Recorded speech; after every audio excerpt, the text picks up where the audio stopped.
Ce qui fait votre succès, le premier succès, c'est la maîtrise. Aujourd'hui, qu'est-ce que vous avez entrepris pour surtout amener les populations qui sont inquiètes, surtout par rapport au brigandage qui se passe le jour? Qu'est-ce que vous avez par rapport à tout? Rassurez. Je rassure d'abord le peuple malien que les actes de vandalisme et de brigandage ne sont pas de mes soldats. Ce n'est pas leur mission, ce n'est pas leur combat, ce n'est pas leur lutte. Connaissant ce pays, je vous dis pourquoi on veut cette réforme. On pouvait avoir l'uniforme à 2000 pour quel marché? Qu'est-ce qui vous prouve que ce n'est pas des gens qui habillent d'autres personnes pour essayer de ternir l'image de notre cause? Mais néanmoins, je présente toutes mes excuses à tous ceux qui ont été vandalisés, violentés ou volés. Et je leur assure que tant que preuve serait faite de les réhabiliter au moment donné, un, de deux, si c'était le cas, je demande encore une fois à tous les Maliens et à toutes les Maliennes, à n'importe quel niveau où ils sont, de cesser tout acte de violence. Ce n'est pas notre cause. Le acte de vandalisme et de cesse. Et dans la cour de l'ORTM, il y a du matériel récupéré à l'instant T. Déposé là-bas, vous pouvez faire le témoignage pour que le peuple malien sache que ce n'est pas notre conviction, ce n'est pas notre objectif, ce n'est pas notre idéal. La mission primaire demeure la défense de l'intégrité territoriale et la sécurité des personnes et de leurs biens. Je déplore des actes de vandalisme et de pillage qui sont passés. Hier, j'ai la preuve concrète que des individus mal intentionnés ont porté l'uniforme de la police, de l'armée, pour casser sous cette coupe, juste pour pouvoir pousser notre population à venir à notre rencontre. Je leur prie encore une fois de nous excuser pour tout désagrément causé et à un moment opportun, justice sera faite et réparation sera faite. Et d'ici là, encore une fois, j'exhorte tous les Maliens, toutes les Maliennes, à quelque niveau que ce soit, d'arrêter sans délai ces actes de vandalisme, de pillage, à mes camarades porteurs d'uniforme, à quelque niveau où ce soit, de cesser des vandalismes ou des pillages. Cela n'est pas notre mission, cela n'est pas notre cause, cela n'est pas notre objectif. Alors, comment est-ce que le CNDR compte contrôler la situation, gérer les dossiers brûlants de l'heure, comme la crise au nord? La réponse du capitaine Amadou Ayassanoubou. Vous êtes là aujourd'hui, est-ce qu'on peut dire, à 2 jours après le coup d'État, que vous contrôlez la situation? Je ne saurais le dire tout de suite. Du fait que, du matin au soir, je reçois des partis politiques, je reçois la composante civile, à tous les niveaux. J'ai mes militaires qui sont là, prêts encore au sacrifice. Et je profite d'ailleurs pour les remercier sur cette antenne, parce que seul je ne saurais le faire. Je crois que les jours à venir vont déterminer. Quand on dit qu'il y a une coup d'État en rupture avec la grande hiérarchie, c'est-à-dire les officiers supérieurs, les officiers généraux, qu'est-ce que vous avez dit? Est-ce que, sans eux, vous pouvez contrôler la situation et effectivement mettre en place l'État que vous voulez? Vous savez, je suis une personne, je ne néglige pas un apport. Je vous dis, j'ai besoin de la valeur. Avant que vous n'entriez dans ce bureau, j'ai un général de cette armée qui était arrêté hier. Je l'ai fait sortir en ces termes. On ne vous a pas arrêté parce qu'on voulait vous arrêter.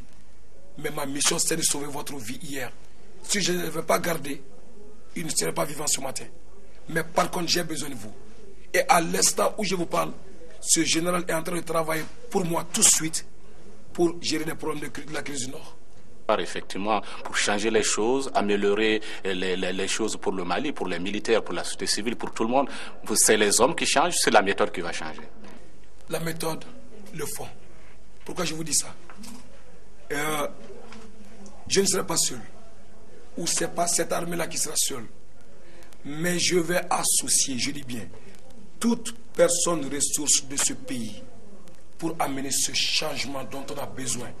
En un mot, une armée professionnelle, équipée, valable et digne de défendre l'intégrité territoriale du Mali d'abord et de contribuer aux besoins dans la sous-région ou sur le plan international. Et tout autre problème existant actuellement, que ce soit la cherté de la vie, ça fait 2 décennies, il n'y a pas d'école. La santé, tout le monde n'a pas accès. L'équité des droits, l'équité au recrutement, nous en sommes tous conscients. Mais je ne le ferai pas seul. Parce que l'armée n'est pas seule dans un État. Sans la société civile, on n'a pas d'armée. J'associerai tout le monde, à tous les niveaux que ça se doit, pour faire de ce pays ce qu'on veut. Et immédiatement après, quand je vois que ma feuille de route commence à marcher, je vous en prie, je procéderai à des élections. L'ancien président ATT, qu'est-ce qu'il devient? Il est où avec ses équipes? Où est-ce qu'ils sont? Très bonne question. Mais vous savez, quelque part, en tant que soldat, j'ai mes secrets. Ça répond à votre question. Leur sécurité est garantie, vous pouvez le rassurer? On ne touche la personne. Tant que, je dis bien, tant que mes hommes, mes équipes vous prennent vivant, je te soignerai. Une fois que je les ai en main, notre devoir n'est pas de faire des exactions. Mais c'est pour protéger le citoyen au contraire. Donc dans ça, on ne peut pas nous permettre de faire du mal à quelqu'un. Mais ils seront remis à ce même peuple malien au moment opportun pour être jugés par les juridictions compétentes de ce pays.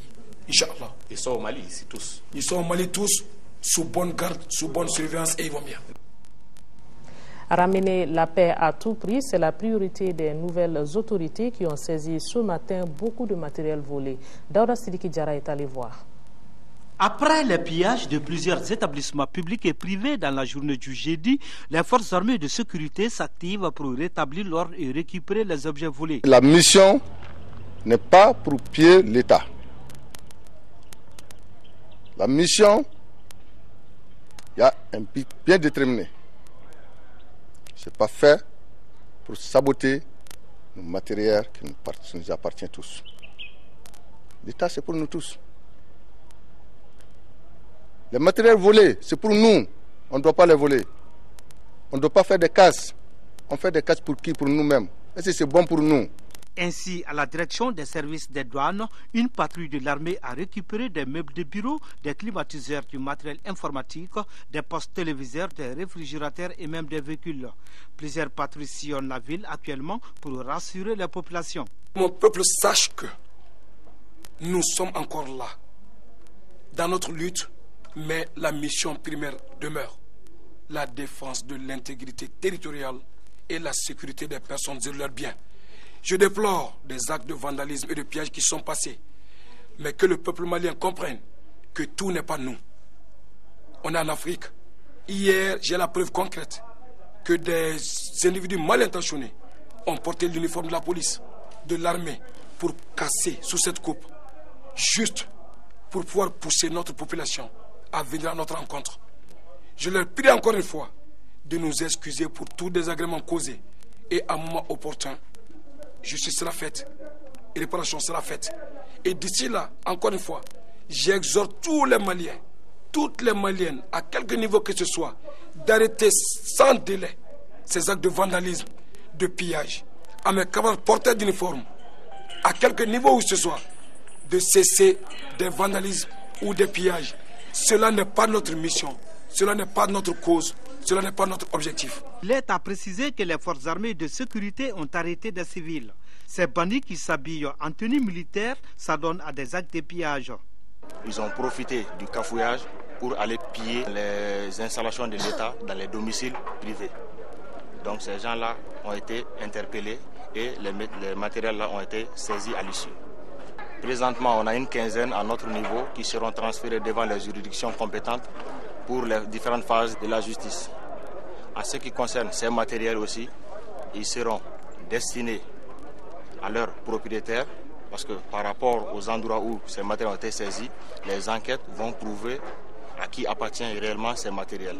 Les comités restent fermes face à tout acte de vandalisme de ce genre. Quiconque sera pris en commettant des forfaits pareils sera puni avec la dernière rigueur.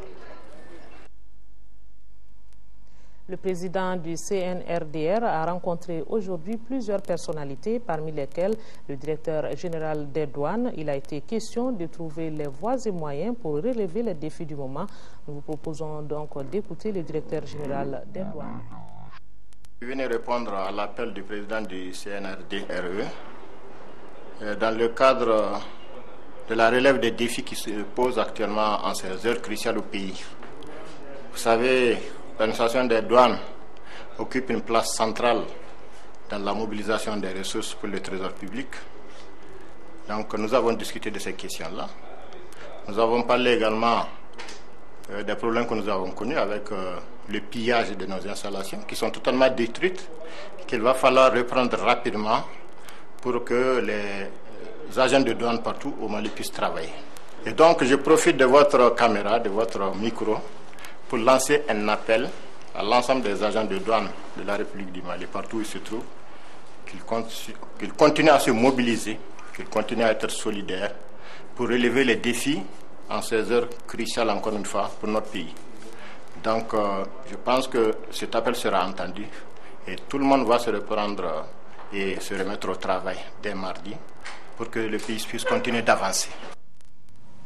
Le président du Conseil national pour le redressement de la démocratie et la restauration de l'État a également rencontré aujourd'hui les secrétaires généraux des départements ministériels et les directeurs généraux de services. Les échanges ont donc porté sur la reprise effective des activités de l'administration et des services publics. Voilà, vous le voyez sur les images, le président du Conseil national pour le redressement de la démocratie et la restauration de l'État qui a rencontré aujourd'hui les secrétaires généraux des départements ministériels et les directeurs généraux du service. Ils ont parlé notamment de la reprise effective des activités de l'administration et des services publics.